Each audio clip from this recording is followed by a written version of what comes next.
Beginning in 2004, Porsche started the SUV wars with this vehicle right here. This is a 2008 Porsche Cayenne, and it is the facelifted version of it, so it has the upgraded front. But this is one of the cars that started the luxury SUV trend. Other vehicle manufacturers did it before. As you may know, the 98 Jeep Grand Cherokee 5.9 was one of those vehicles. But after that, all the car manufacturers started getting into it and taking it a lot more seriously, adding a lot more features than we had never seen before in an SUV. So today I'm going to be showing you guys around the vehicle, doing a walkthrough of the exterior and the interior, and talking a little bit about why I chose to purchase this Cayenne and what makes it such a great vehicle on the road and off the road. Let's go ahead and get started. So to start with, you have to love the sleek design of the Porsche Cayenne. If you look at the vehicle, you can see that it is designed for airflow this way, so it's not just a big SUV.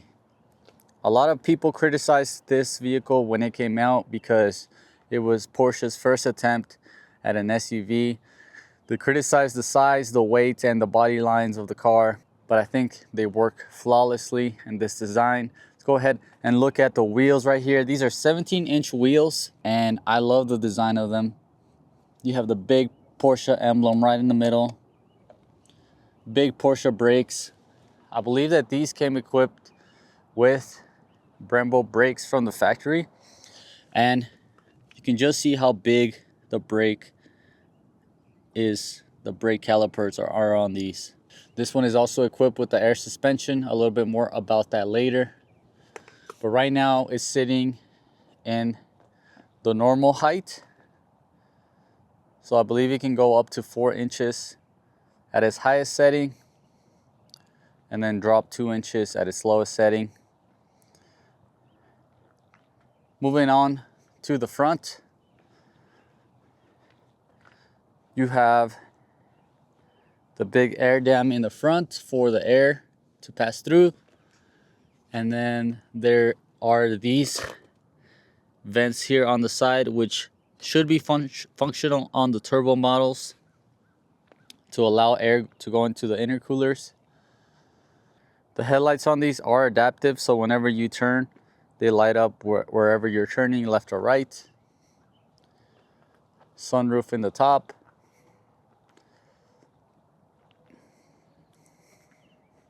Overall, very sleek, minimalistic, nothing too crazy. Very nice. It does have foldable mirrors. So now moving on to the interior, this is where all of the controls are for everything that you need.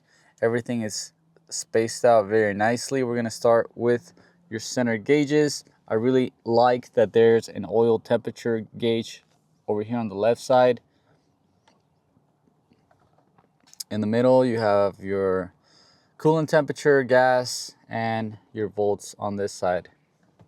Pretty cool, pretty nice to have that. Now, moving on to the middle, there's the heated seats over here, hazard lights, stability control on and off, your climate controls, and this is where it gets good right here. This Porsche Cayenne came equipped with the air suspension, and it has 3 suspension modes right here, And I believe there it also has front and rear differential lockers. So that's really helpful when you're off-road in snow, in very hard conditions, very hard off-road conditions. You can turn that on and you can have all of that traction. Up in the top, you do have that sunroof.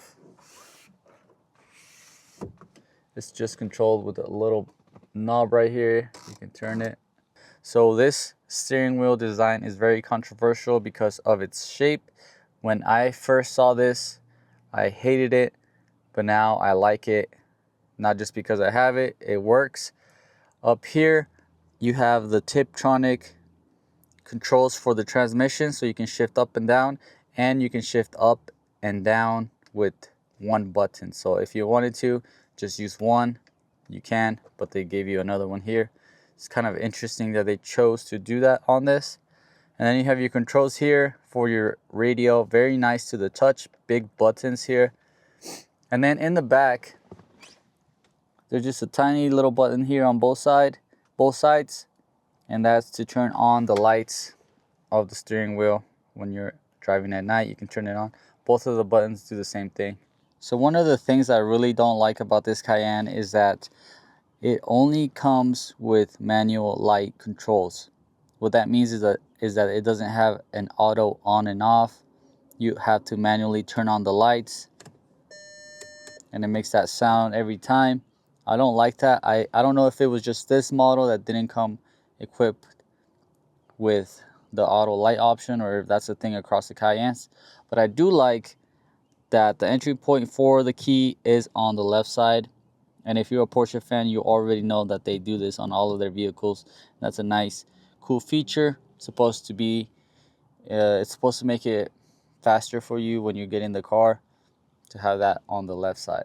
Another downside to the Cayenne is the cup holders.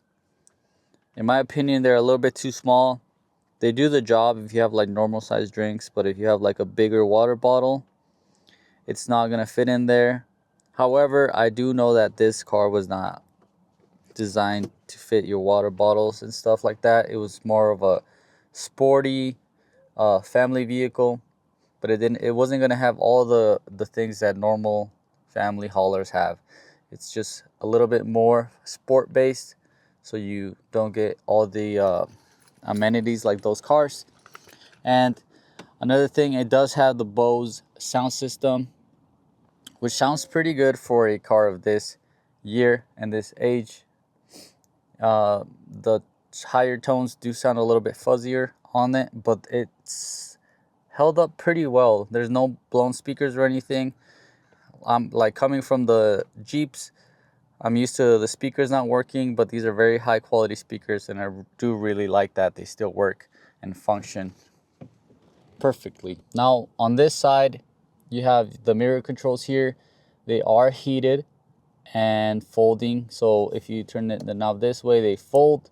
You can switch between what mirror you want to adjust. You want to do the left or the right side, and if you want them to fold. So I'll show you guys how they fold right now.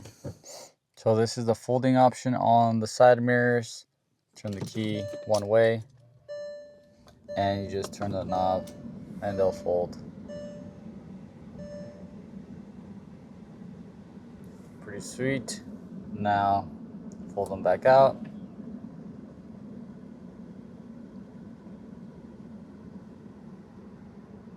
So that folding mirror feature is a really cool thing on this vehicle, not for what it does, but because of the feature at the time. So it just makes you have some context for just how luxurious this car was. Having those things in 2008, they actually gave you a lot of features.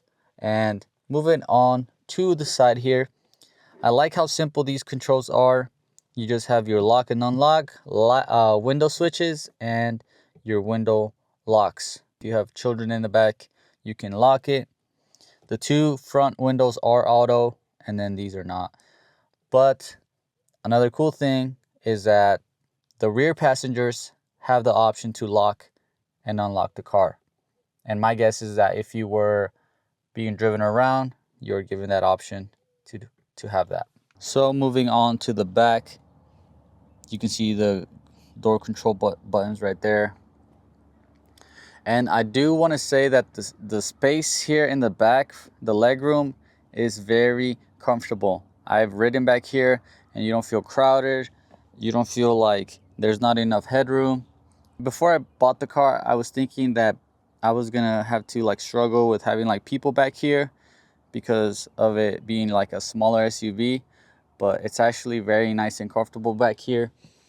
You do have a couple of cool little things like this pouch right there for whatever it is you may need, and then your cup holders for the rear are right there. And one of my biggest pet peeves is when the rear vents don't provide enough air for the back, but these ones actually work perfectly fine. You can feel the air coming through, and it's not just like some little wind coming through there. So I really like that they paid attention to this for the rear passengers. That actually does heat and cool the back here as it needs to.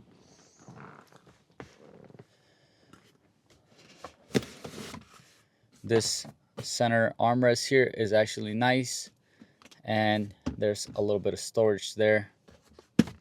No cup holders here, but you do have this way here, which if you open this, it's like a big bag. I think it's like a ski bag to put your skis in there.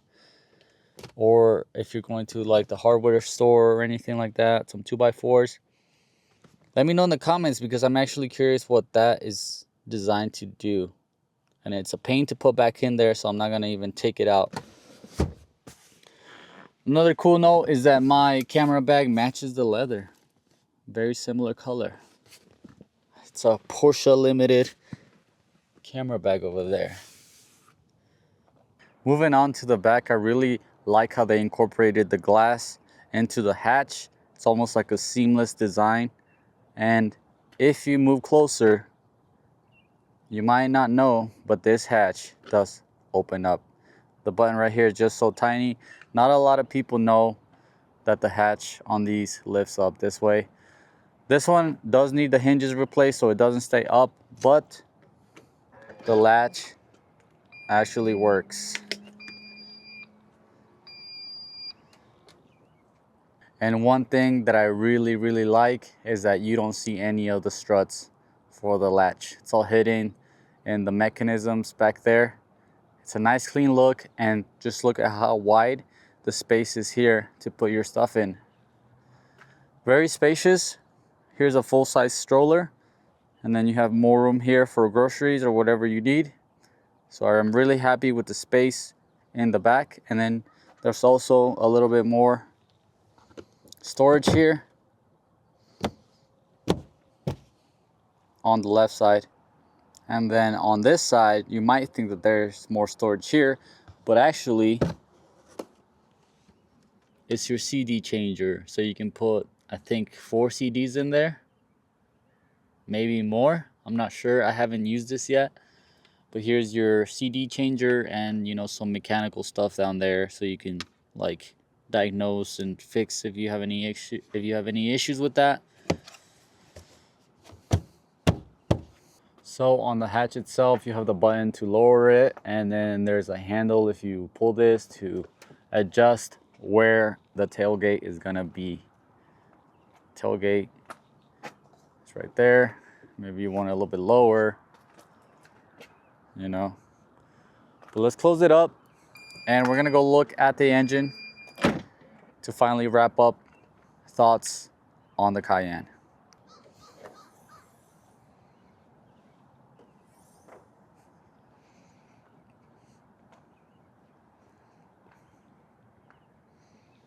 So there you have it. This is a 3.6 V6. And the reason I chose to go with this engine is because these are some of the most reliable engines that you can get on the Porsche Cayenne. I did consider some turbos and some regular V8s, but the price point and the reliability was right on point with this particular car. And I gotta say, I do like how this engine runs and drives. It doesn't have the power of the other two, but for what I need it and my plans for this car, this engine is the engine that works the best. It's not underpowered, and it's very smooth throughout the whole power band. I really like it. Plus, I was also thinking about the gas mileage, and even though it's a V6, it's not the best on this engine too. It compares to the V8s in terms of gas mileage. It's not very good, but it's a little bit better than those bigger engines. So if you know my channel, you know that I hate when the engines are modified. When I went and searched for this Porsche, I wanted the engine to be free of modifications. I wanted everything to be stock and in its place. And that's exactly another reason why I chose to go with this vehicle. The engine, just from the looks of it, you can see it's been well taken care of, well maintained. The clips on these plastics are usually missing. This one has a couple missing, but not that many. And then if you look up here at the hood, spotless. The maintenance was always performed on this vehicle. And I'm gonna show you, so you can hear what it sounds like, I'm gonna show you a startup so you can get a good idea of how healthy this engine is and how it's been cared for and maintained.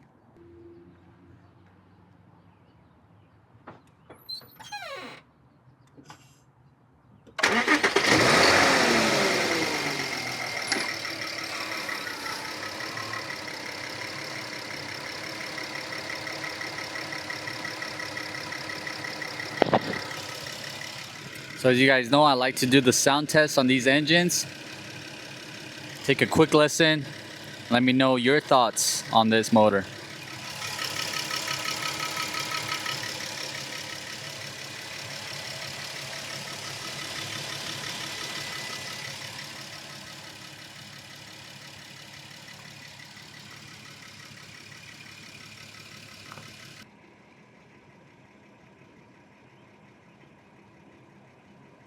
Well, that does it for this video. I hope you guys enjoyed watching and taking a tour of the car with me.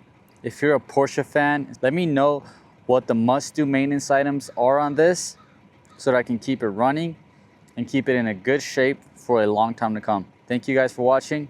I'll see you guys on the next video.